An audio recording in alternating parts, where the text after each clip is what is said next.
একটা project create হলো। আমরা এটাকে যদি স্টার্ট বাটনে ক্লিক করি, ওয়েব অ্যাপ্লিকেশন কিন্তু রান করানোর জন্য সার্ভার প্রয়োজন হয়। এটা আপনি সি শার্পেই কোড করেন বা পিএইচপিতেই কোড করেন, সার্ভার অবশ্যই লাগবে। কারণ ব্রাউজার কি করে, আপনার পিসি এই সার্ভার যে সার্ভার করে কি আপনার পিসিতে একটা নিজস্ব সার্ভার ক্রিয়েট করে নেয়।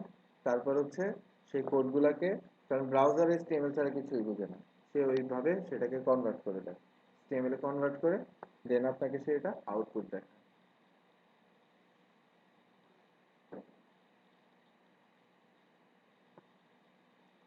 ওয়েব পেজ, এটা হচ্ছে হলো ডিফল্ট। আমরা যখন আনি তখন এরকম একটা ডিফল্ট আসে। এখানে যদি আমরা ক্লিক করি অ্যাবাউট, অ্যাবাউট পেজ দেখাবে, কন্ট্যাক্টে ক্লিক করলে কন্ট্যাক্ট পেজ। এবং মাইক্রোসফট বাই ডিফল্ট কিন্তু অ্যাপ্লিকেশনে বুটস্ট্র্যাপ ইন্টিগ্রেট করে দেয়। আমরা যদি ভিউ পেজ ফার্স্টে যদি ছোট করে দেখি, এটা কিন্তু রেসপন্সিভ, বুটস্ট্র্যাপ যেরকম সেরকম। এখন আমরা এটা ভিউ পেজ সোর্সে ক্লিক করলে এখানে দেখেন বুটস্ট্র্যাপ আসছে। তারপর হচ্ছে এখানে দেখেন যে কুইরিটাকেও সে অ্যাড করে দিচ্ছে, যে কুইরি 1.10.2 বুটস্ট্র্যাপ ও অ্যাড করে নিছে, এগুলোকে সে অটোমেটিক অ্যাড করে নেয়। ফার্স্টে আমাদের যে কোনো এমভিসি প্রজেক্ট শুরু করার প্রথম স্টেপটা হচ্ছে আমরা কোনো পুরাতন কোডকে রাখবো না। আমাদের অ্যাপ্লিকেশন অনেক পুরাতন কোড আছে, যেমন যে কোয়েরি ভার্সন 1.10, এখন চলে হচ্ছে 2 এর উপরে ভার্সন। তারপর হচ্ছে আমরা যদি ওর সিএসএস গুলো রাখি এই কন্টেন্ট ফোল্ডারে, আপনি যদি বুটস্ট্র্যাপটাকেও দেখেন সেটাও কিন্তু পুরাতন ভার্সন, ভার্সন 3.0। ফার্স্টে অ্যাপ্লিকেশন শুরু করার আগেই আমাদের যত পুরাতন জিনিসপত্র আছে সেগুলোকে আমরা নতুনে কনভার্ট করে নিব। কনভার্ট করার জন্য আমাদের নুগেট গ্যালারি, আমাদের বুটস্ট্র্যাপ লাগবে নতুন, সেটা লিখে আমরা নুগেট লিখবো। যে কোয়েরি নতুন লাগবে সেটাও নুগেট থেকে নিব। আরেকটা জিনিস অ্যাড করে নিব, সেটা হচ্ছে entity framework, entity framework NuGet. এই তিনটা জিনিস সবার ফার্স্টে আমরা আপডেট করে নিব।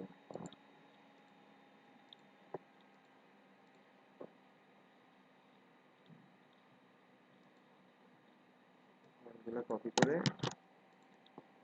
প্রজেক্ট ম্যানেজার কনসোল করলাম। হ্যাঁ, এনটিটি ফ্রেমওয়ার্ক কি সেটা পরে বলবো, আগে হচ্ছে আমরা আপডেটগুলো করে নিব। আপডেট করলে সে আসলে কি করবে, পুরাতন কোড যেগুলো আছে সেগুলোকে ফেলে নতুন কোডে কনভার্ট করে নেবে। এটাকে স্টপ করে দিই,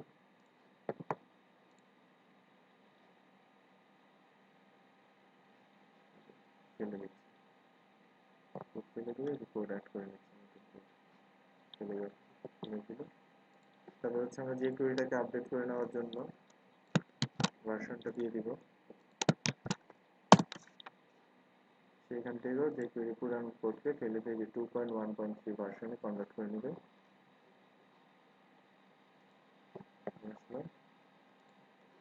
এনটিটি ফ্রেমওয়ার্ক আপডেট করার জন্য এই লাইনটা কপি,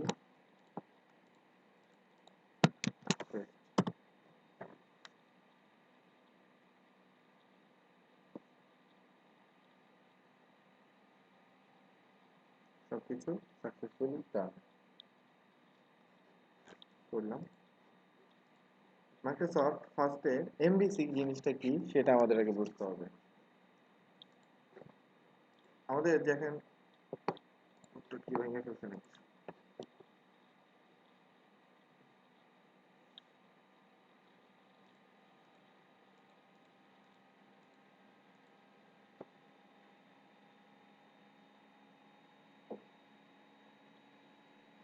ঠিক আছে। আমরা যখন অ্যাবাউট পেজে ক্লিক করি তখন ইউআরএলটা দেখেন কিভাবে আসে, হোম স্ল্যাশ অ্যাবাউট। এমভিসি তিনটা জিনিসের সমষ্টি,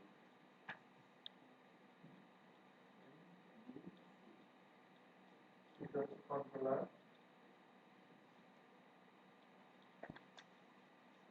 তারপর এমটা হচ্ছে মডেল,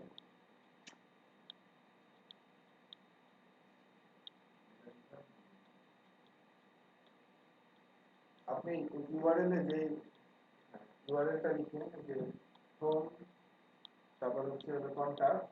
প্রথমে ইউআরএল যে অ্যাড্রেসটা পায় সেই অ্যাড্রেসটাকে বেস করে সে হিট করে হচ্ছে কন্ট্রোলারকে। কন্ট্রোলারের নেমটা ফার্স্টের যে অংশ এটা লোকাল হোস্ট, তারপর যে একটা পোর্ট নাম্বার 1 2 3 4 যেটা লিখলাম, এই লোকাল হোস্টটা সবগুলা সার্ভারেরই একটা বেস নেম হয়ে গেছে এখন। সব সার্ভারে দেখবেন অ্যাপ্লিকেশন রান করে লোকাল হোস্ট থেকে রান করে। আর এই যে পোর্ট নাম্বারটা, পোর্টটা কি করে, মাইক্রোসফট আপনার অ্যাপ্লিকেশনটা চালানোর জন্য আইআইএস নামে একটা সার্ভার ইউজ করে ওদের মাইক্রোসফটের নিজস্ব সার্ভারটা, ওটার মাধ্যমে রান করে। এটার সুবিধাটা হচ্ছে এ কি করে, আপনার পিসিতে যে পোর্ট আছে সেখান থেকে সে খুঁজে বের করে কোন পোর্টটা খালি, কোন পোর্টটা ইউজ হচ্ছে না, সেই পোর্টটাকে সেখানে রান করে। এটা কিন্তু মাইক্রোসফট ছাড়া অন্য কোনো জায়গায় এইভাবে ইউজ হয় না। যেমন যারা পিএইচপি তে কোড করেন ওরা জানেন যে 8080 একটা পোর্ট থাকে, ওইটাকে অল টাইম ব্লক করে রাখে। যেমন পিএইচপি তে যারা কোড করে তারা স্কাইপি একসাথে ওয়ার্ম চালাতে গেলেই প্রবলেম শুরু করে দেয়, স্কাইপিকে অফ করতে, কারণ স্কাইপির পোর্ট আর এই পোর্টটাও সেম পোর্ট। ঠিক আছে, এই দিক থেকে মাইক্রোসফট অনেক ভালো। সে করে কি অটোমেটিক একটা পোর্ট খুঁজে নিয়ে সেটাকে রান করে দিচ্ছে। তারপরে আমরা লিখছি হচ্ছে হোম, তারপরে হচ্ছে অ্যাবাউট। এই পাশের এই অংশটাকে বলে কন্ট্রোলার। আর এটা হচ্ছে এটা যদি অবজেক্ট ওরিয়েন্টেড ওয়েতে চিন্তা করতেন তাহলে হয় কি, এটা যদি একটা ক্লাস ধরতাম তাহলে এটা হতো একটা মেথড। এরকম কন্ট্রোলারের মধ্যেও অ্যাবাউট নামে একটা মেথড আছে এখানে। আর এমভিসি তে মেথডটা অবজেক্ট ওরিয়েন্টেড যেটাকে মেথড বলে, এমভিসি তে সেটাকে বলে অ্যাকশন, অ্যাবাউট অ্যাকশন এরকম না। সে ফার্স্টে এই হিটটা এই কন্ট্রোলারে হিট করলো। কন্ট্রোলার তো তখন থিঙ্কিং করে দেখে যে ওর কি ডাটাবেস থেকে কোনো ভ্যালু আনার প্রয়োজন কিনা। যদি কোনো প্রয়োজন থাকে তাহলে সে মডেলের কাছে যাবে, যদি প্রয়োজন না থাকে সে মডেলের কাছে যাবে না। তারপর কি করবে, কারণ ওর কাছে যে রিকোয়েস্ট আসছে বা ডাটাবেস থেকে ডাটা নিয়ে আসছে এটা কি পুরোটা একটা সি শার্পে কোডে কনভার্ট হওয়া, সেটাকে কি করতে হবে, ব্রাউজারের কাছে পাঠাতে হলে কি করতে হবে, এইচটিএমএল এ কনভার্ট করতে হবে। সে তখন কি করে জিনিসটা ভিউয়ের কাছে পাঠিয়ে দেয়। এই ভিউ আসলে কি, যেটা আমরা ব্রাউজারে দেখি। তাহলে কন্ট্রোলারের কাজ কি, সবকিছু সে কন্ট্রোল করে। ডাটাবেস ইস্যু হলে সে যাবে মডেলের কাছে, তারপর সে ভিউটা জেনারেট করে দেয়। এটা হচ্ছে এমভিসি স্ট্রাকচার। তাহলে সার্ভারটা রান হওয়ার পর অ্যাপ্লিকেশন কিভাবে বুঝে কোন কন্ট্রোলারে কোন মেথডের কাছে যেতে হবে, সেটা বুঝে হচ্ছে ডটনেট ফ্রেমওয়ার্কের মধ্যে এই মেকানিজমটা লেখা আছে, এবং প্রত্যেকটা ফ্রেমওয়ার্কে ইউজ করেন না কেন, ফ্রেমওয়ার্ক কিন্তু আপনি যেখানে হোম অ্যাবাউট লিখছেন সে কিন্তু এটাকে সাথে সাথে রান করাচ্ছে না। তার যে নিজস্ব ইঞ্জিনের যে জিনিসপত্র যেটা দিয়ে সে রেডি হবে, সে আগে কি করে তার এনভায়রনমেন্টটা রেডি করে। এনভায়রনমেন্টটা রেডি করার পর যখন আপনি কিছু লিখেন, সেই এনভায়রনমেন্ট এমন ভাবে রেডি করা, সে তখনই বুঝে যায় যে আপনি কোন কন্ট্রোলারে কোন অ্যাকশনকে আপনি কল করছেন, ওইখান থেকে সেটাকে রান করে দিচ্ছে। এটা হচ্ছে এমভিসি বেসিক স্টেপ।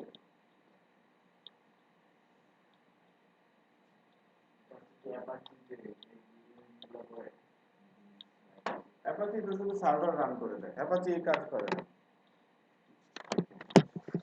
এখন আমরা যদি মাইক্রোসফটের এই কন্ট্রোলারটা দেখি, প্রত্যেকটা এমভিসিডি কোডিং স্ট্রাকচার এক।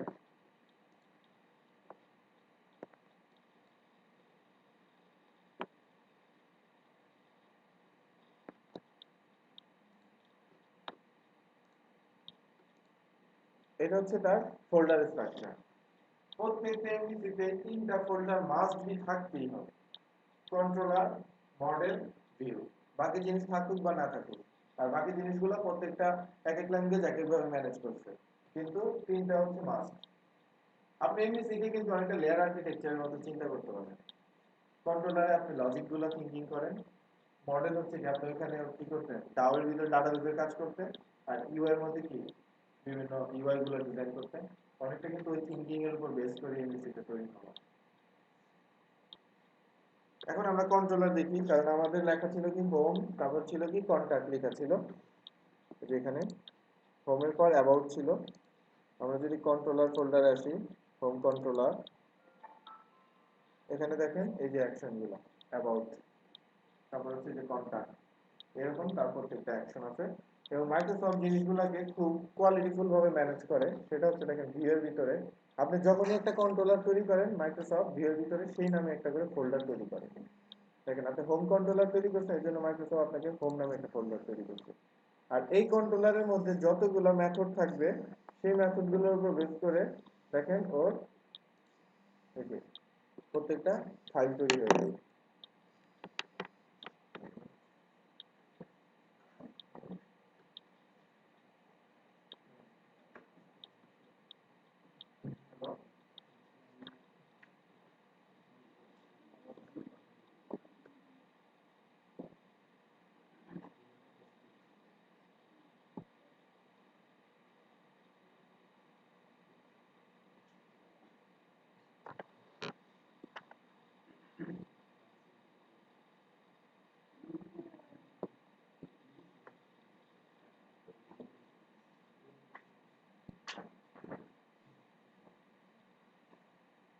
যতগুলো মেথড হবে অ্যাকশন মেথড, ততগুলা সে কি করে HTML পেজ জেনারেট করে দেয়।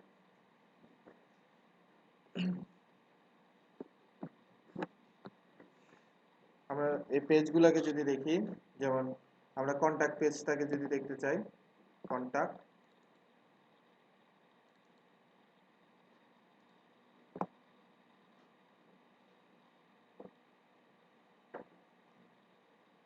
কন্টাক্ট পেজে এই যে এখানে আমাদের কন্টাক্ট পেজটা,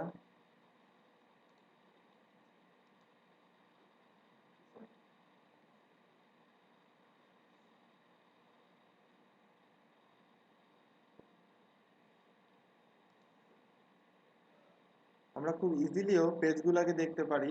সেটা হচ্ছে আমাদের পেজগুলোকে যে ভিউতে থাকবে এটাকে রাইট ক্লিক করে ভিউ ইন ব্রাউজার এটা ক্লিক করলেও সে আপনাকে এই পেজটাকেই রান করে দিবে। এই পেজটা রান করানোর জন্য তার কি লাগবে, এই পেজটা যে কন্ট্রোলার রানবে সেই কন্ট্রোলারটাকে রান করাতে হবে। এটা মাইক্রোসফট নিজে থেকে বুঝতে পারে যে ওই পেজটাকে কল করলে আসলে সে কোন কন্ট্রোলারে কোন মেথডকে রান করাইতে হবে। দেখেন আমি এটা HTML-টার মধ্যে ক্লিক করছি, এই দেখেন এই যে হোমের কন্টাক্ট।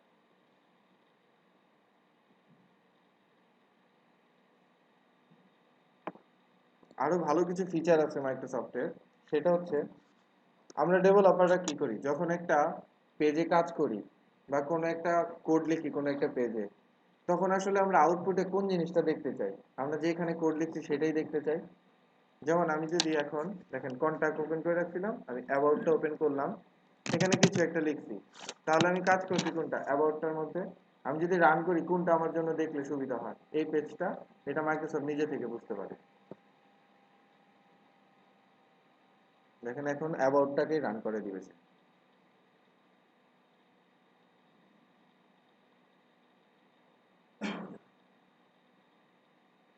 এই দেখেন হোম অ্যাবাউটটাকে সে রান করে দিচ্ছে। অর্থাৎ এটা খুব একটা ভালো থিঙ্কিং, কারণ ডেভেলপার সেই পেজটাকেই দেখতে চায় যে পেজে সে মাত্র চেঞ্জ করে আসছে বা কোনো মডিফিকেশন করে আসছে।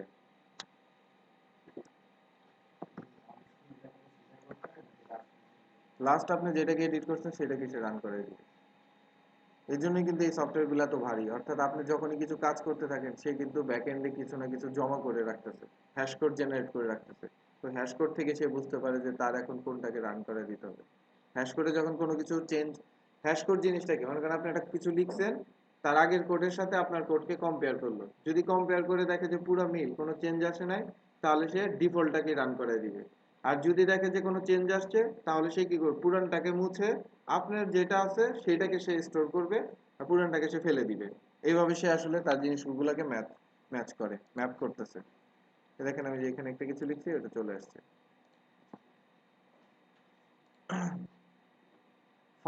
ফার্স্টে স্টার্টআপে আমার এখানে তো আমি কোনো কন্ট্রোলার বা কোনো মেথডের নাম লিখি না, তাহলে সে কিভাবে বুঝতে পারে কোন কন্ট্রোলার কোন মেথডকে রান করাইতে হবে?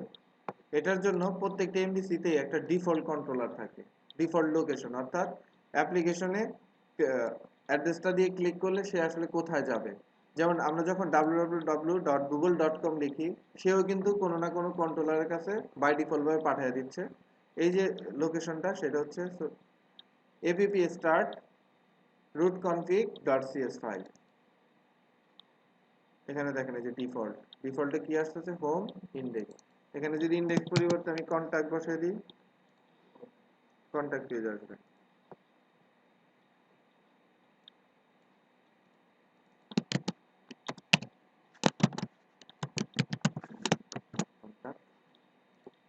দিলাম।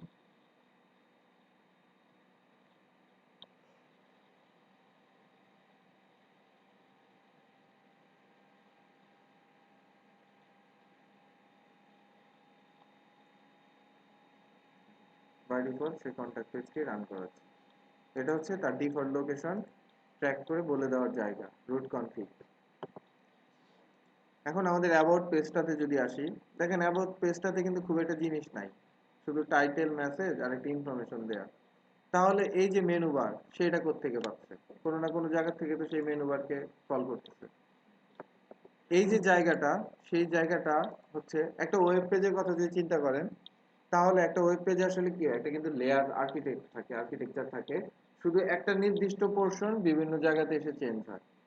তাহলে বাকি সব জায়গায় কিন্তু এক থাকে। যেমন আপনি W3 স্কুলের যত পেজে যান না কেন, উপরের মেনু বার, রাইট সাইড, এগুলো কিন্তু সব এক, শুধু মাঝখানের জায়গাটা কন্টেন্টটাকে সে চেঞ্জ করে। এই পেজটাকে বলা হয় মাস্টার পেজ অ্যাপ্লিকেশনে। মাস্টার পেজটা এখানে থাকে হচ্ছে শেয়ার্ড এর ভিতরে, layout.cshtml ফাইলটা হচ্ছে মাস্টার পেজ। এই যে দেখ, এইখানেই হচ্ছে সেই যে বাকি জিনিসপত্রগুলোকে ম্যানেজ করছে। এই যে হোম, অ্যাবাউট, কন্টাক্ট, ভিউগুলা এখানে সবকিছু ম্যানেজ করে রাখতেছে। এই পেজটাকে মাস্টার পেজ বলে। আপনি যত আর মাস্টার পেজে কোন লোকেশনে সে আপনাকে পাঠিয়ে দিচ্ছে, দেখেন রেন্ডার বডি। অর্থাৎ আপনি যখনই কিছু লিখেন, আপনার নতুন যত আপনি যে এখানে যে ভিউটা লিখলেন, সেই কোডটাকে কোন জায়গাতে পেস্ট করে দিবে, অটোমেটিক ঠিক এই জায়গাতে পেস্ট করে দিবে। রেন্ডার বডি করে, রেন্ড করে দেওয়া, অ্যাড করে দেওয়া ওই জায়গাটার মধ্যে। দেখেন এখানে যে আসলে এই জায়গাতেই আসে, আমি এখানে লিখলাম H1 দিয়ে হ্যালোটা লিখলাম,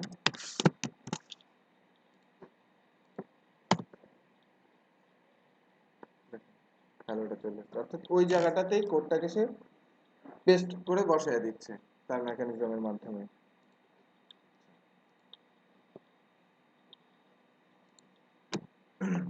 আমরা জানি যে কোনো অ্যাপ্লিকেশনের সিএসএস আসলে কোথায় লিখতে হয়। আমরা যদি এই পেজটার ভিউ পেজ সোর্সে দেখি, হেড ট্যাগ যেখানে শেষ হয় তার উপরে সিএসএস গুলো লিখতে হয় অ্যাপ্লিকেশনে, আর জাভাস্ক্রিপ্ট লিখতে হয় হচ্ছে বডি ট্যাগ যেখানে শেষ হয় তার আগে। এখন আমার এই অ্যাবাউট পেজটাতে সাপোজ একটা ডিজাইনের প্রয়োজন হলো, যে H2 ট্যাগটার কি বলে কালার আমি রেড কালার দেখতে চাই। তাহলে আমি আসলে কোড করবো কোথায়? এখানে কোড করব। এখানে আমি লিখলাম স্টাইল H2 কালার রেড, এটা আমি লিখলাম এখানে। এটাকে যদি বিভিন্ন ব্রাউজার দিই,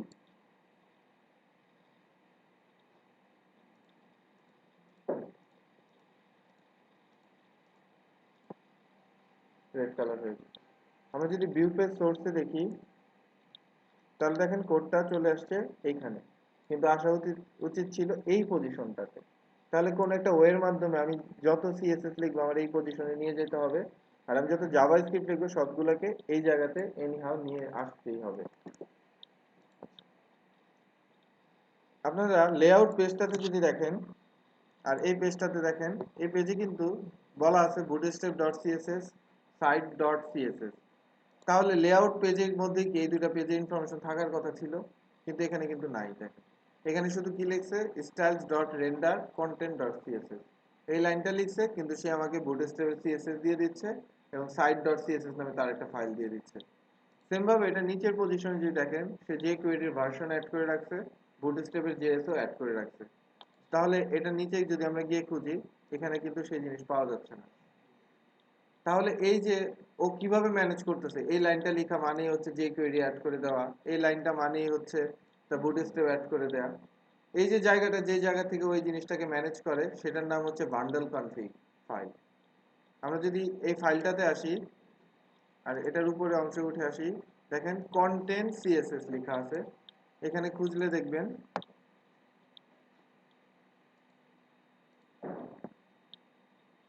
এই দেখেন কন্টেন্ট সিএসএস। অর্থাৎ আপনি যখনই ওই যে এই জিনিসটাকে কল করবেন, সে আপনাকে এই দুইটা সিএসএস অটোমেটিক দিয়ে দিবে এই লাইনটা লেখার ফলে। আপনি কি করতেছেন, রেন্ডার করে দিচ্ছেন। অর্থাৎ এই নেমের সাথে এই এটাকে ট্যাগ করে রাখা আছে, সে কি করবে, আপনার এই নেমের সাথে এই বান্ডেল কনফিগের যে নেমটাকে মিল পাবে সে ওই জিনিসপত্রকে অ্যাড করে নিয়ে আসবে। এটা গেল এখানে। তারপরে দেখেন মডার্নাইজার নামে আরেকটা ফাইল এখানে রাখা, বান্ডেল মডার্নাইজার। সেম এখানে যদি আমি খুঁজি, এই দেখেন বান্ডেল মডার্নাইজার। এখানেও কি করতেছে, স্ক্রিপ্ট মানে হচ্ছে কি তার একটা ফোল্ডার আছে স্ক্রিপ্ট, তার মধ্যে মডার্নাইজার নামে একটা ফাইল রাখা, কিন্তু দেখেন হাইপেন দিয়ে একটা স্টার চিহ্ন দেয়া। অর্থাৎ কি এখানে তার যতগুলা ভার্সন পাবে সবগুলাকে যাতে সে অ্যাড করে নিতে পারে। স্টার মানে হচ্ছে অনেকটা সিলেক্ট কোয়েরির মতো, যেটাই পাবে সেটাকে সে সিলেক্ট করে নিবে, অল সিলেক্টর বলে এটাকে।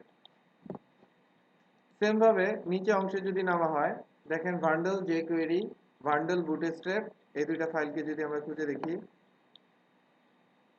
এই যে বান্ডেল জে কোয়েরি, এখানে দেখেন জে কোয়েরির পর ব্র্যাকেট দিয়ে ভার্সন কথা লেখা। এটা মানে হচ্ছে আপনার এই প্রজেক্টে বিভিন্ন যে কোয়েরি ভার্সনের ফাইল থাকতে পারে, সে সবার লেটেস্টটাকেই অ্যাড করে নিবে। এখানের মধ্যে লেটেস্ট যেটাকে খুঁজে পাবে সেটাকে অ্যাড করে নিবে। তারপর আরেকটা কি ছিল, যে কোয়েরি বান্ডেল বুটস্ট্র্যাপ, এই যে বুটস্ট্র্যাপ লোড করার ফলেই কিন্তু সে এই দুইটা যে কোয়েরি ফাইলকে লোড করাতে পারবে। এখানে এক্সট্রা আরেকটা লাইন আছে, রেন্ডার সেকশন। রেন্ডার সেকশনটা হচ্ছে এই দুইটা দিয়ে তো আমি এইখানে কোনো কিছু অ্যাড করতে পারলাম, কিন্তু আমার সাপোজ এই অ্যাবাউট পেজটাতে এমন একটা ইনফরমেশন দরকার যেটা দিয়ে এখানে একটা ফর্ম থাকবে, ফর্মে আমি একটা ক্যালেন্ডার নিয়ে আসবো। তখন কি আমার ক্যালেন্ডার আনার জন্য তো আমাকে আরেকটা জাভাস্ক্রিপ্ট ফাইলের হেল্প নিতে হবে। হুম, ওয়েবে কিন্তু অনেক টাইপের ক্যালেন্ডার পাওয়া যায়, যেমন একটা দেখাই।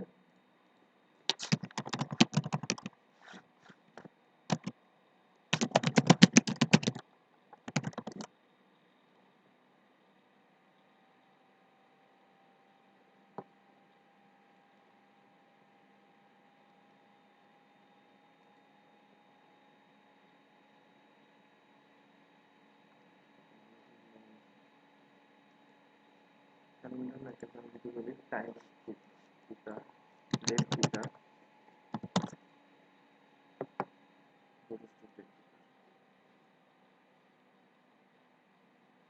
যেমন আপনি একটা অ্যাপ্লিকেশন বানাচ্ছেন, ওইখানে হচ্ছে লাঞ্চ আওয়ারের স্টার্ট টাইম এন্ড টাইম একটা ফর্মে আপনাকে বলে দিতে হবে, তাহলে তো কেউ ওইভাবে টাইম লিখবে না, 10টা বা 10-এ শুরু এইভাবে শেষ, এগুলোকে বিভিন্ন ক্যালেন্ডার ইউজ করে করা যায়। অনলাইন ডেমো, বা কত তারিখ থেকে কত তারিখ পর্যন্ত,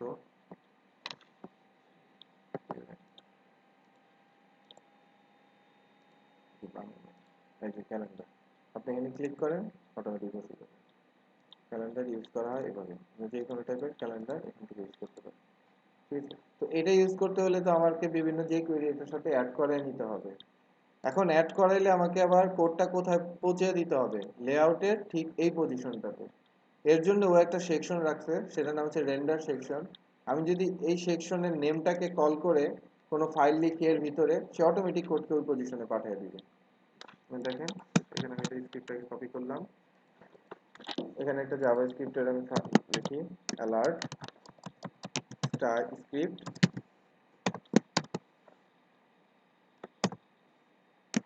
অ্যালার্ট হ্যালো ওয়ার্ল্ড।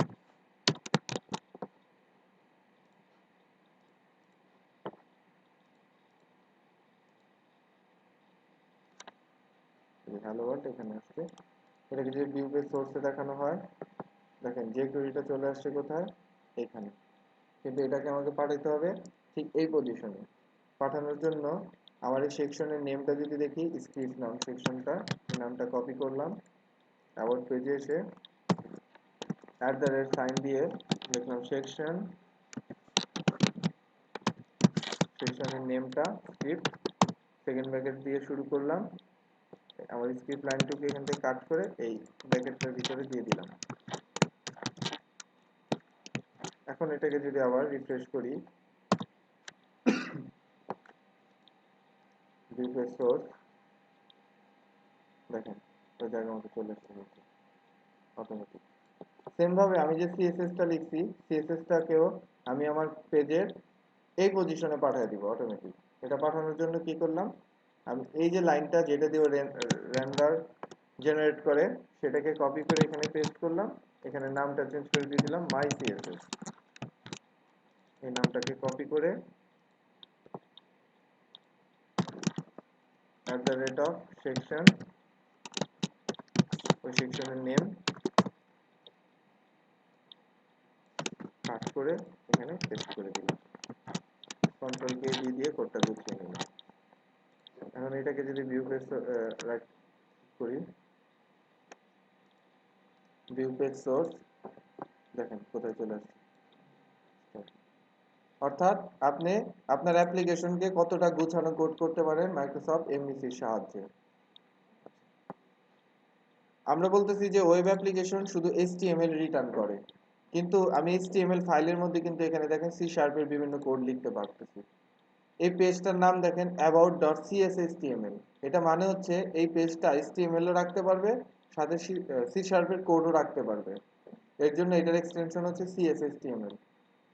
আর আমরা যদি এখান থেকে হোম কন্ট্রোলারে দেখি, আমরা যে কোনো মেথডকে প্রিমিটিভ টাইপ রিটার্ন করতে দেখছি, না হলে ইউজার ডিফাইন্ড টাইপ রিটার্ন করে। কিন্তু দেখেন এই মেথডটা অ্যাকশন রেজাল্ট রিটার্ন করতেছে। অ্যাকশন রেজাল্টের কাজটা কি? আপনি যে ভিউটা রিটার্ন করতেছেন, দেখেন এখান থেকে যখন আপনি ভিউকে রিটার্ন করেন, কোন ভিউটাকে আপনি রিটার্ন করে দিচ্ছেন? contact.cshtml। অ্যাকশন রেজাল্ট করে কি? এই CSHTML-টাকে HTML এ কনভার্ট করে দেয়। এটা হচ্ছে অ্যাকশন রেজাল্টের কাজ।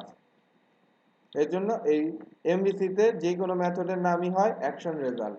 অর্থাৎ কারণ ওই কোডে ওই পেজের মধ্যে HTML CSS থাকতেই পারে, কি বলে সি শার্পের কোড থাকতেই পারে, সে এটাকে নিজে পুরোটাই HTML এ কনভার্ট করে দেয়। যে যে টাইপটা সেটা হচ্ছে অ্যাকশন রেজাল্ট টাইপ। মোটামুটি ক্লিয়ার কনসেপ্টটুকু? আপনি যদি একটা মেথড লিখতেন এখানে পাবলিক অ্যাকশন রেজাল্ট, এটা একটা মেথডের নাম লিখলাম আমি টেস্ট। নেমিং কনভেনশন ফলো করতে হবে, মেথডের নেমের প্রথম কিওয়ার্ড কিন্তু ক্যাপিটাল হতে হবে, প্যাসকেল কেস। এখানে আমি রিটার্ন করে দিলাম ভিউ। আপনি ভিউ এর মধ্যে কোনো ডাটা পাস করতে চান, তাহলে কিভাবে ডাটা পাস করবেন? যেমন এখানে একটা ইনফরমেশন আমি লিখলাম, দেখেন এই লাইনটাতে সে কিন্তু ইনফরমেশন পাস করার জন্য নতুন একটা জিনিস নিয়ে আসছে, ভিউ ব্যাগ। ব্যাগ মানে কি? থলে। অর্থাৎ আমি যা কিছু এর ভিতরে রাখবো এই নামে, আমি আবার এই নামে ওকে ডাকালে এই জিনিস পাবো। এটা হচ্ছে পুরোটা ডাইনামিক্যালি জেনারেট করে। আমি এখানে দেখেন লিখলাম view bag, view bag dot information equal hello world.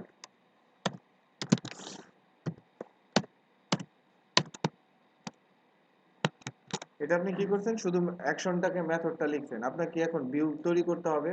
আর এমভিসিতে আমরা কি জানি, যখনই একটা মেথড তৈরি হয় এই নামে একটা ভিউ জেনারেট হয়। এটা জেনারেট করার জন্য আপনি এখানে রাইট ক্লিক করে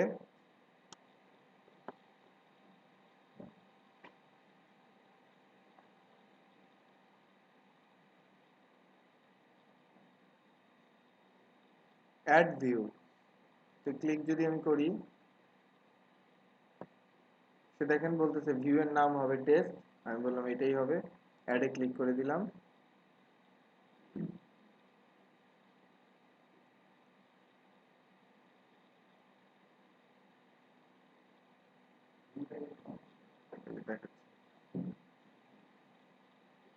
দেখেন একটা ভিউ চলে আসছে এখানে। এখন আমি এখান থেকে কি করতে যাচ্ছি, এখানে কিন্তু আমি কোথায় টেস্ট করি, এখানে আমি ইনফরমেশন একটা ভেরিয়েবলের মধ্যে হ্যালো ওয়ার্ল্ডটা রাখতেছি। সেটা কোনটা? View back information. আমাকে যখন ওইখানে এই ইনফরমেশনটা প্রিন্ট করতে হবে তখন আমাকে এই নামেই তাকে ডাকতে হবে। কিন্তু ভিউ ব্যাকের একটা প্রবলেম হচ্ছে, ভিউ ব্যাক কিন্তু আপনাকে হেল্প দিবে না।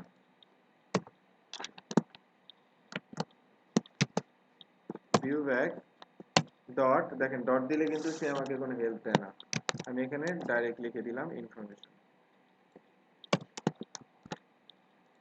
আমি আমার যখনই HTML কোডের মধ্যে সি শার্পের কোড লেখা লাগবে তখনই আপনাকে অবশ্যই @সাইন দিয়ে লিখতে হবে। এটা হচ্ছে HTML এর মধ্যে সি শার্প লেখার সে একটা কি বলবো একটা স্ট্রাকচার ধরে রাখছে এইভাবে। যেমন এটাকে আমি H1 এর মধ্যে প্রিন্ট করাচ্ছি,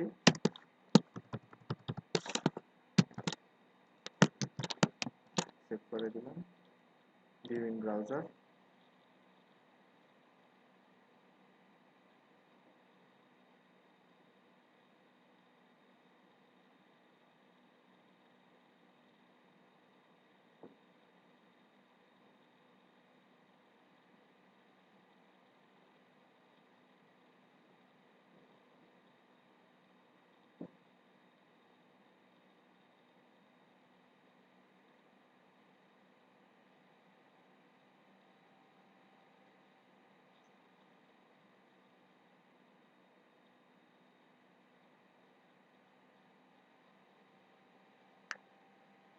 এই যে চলে আসছে।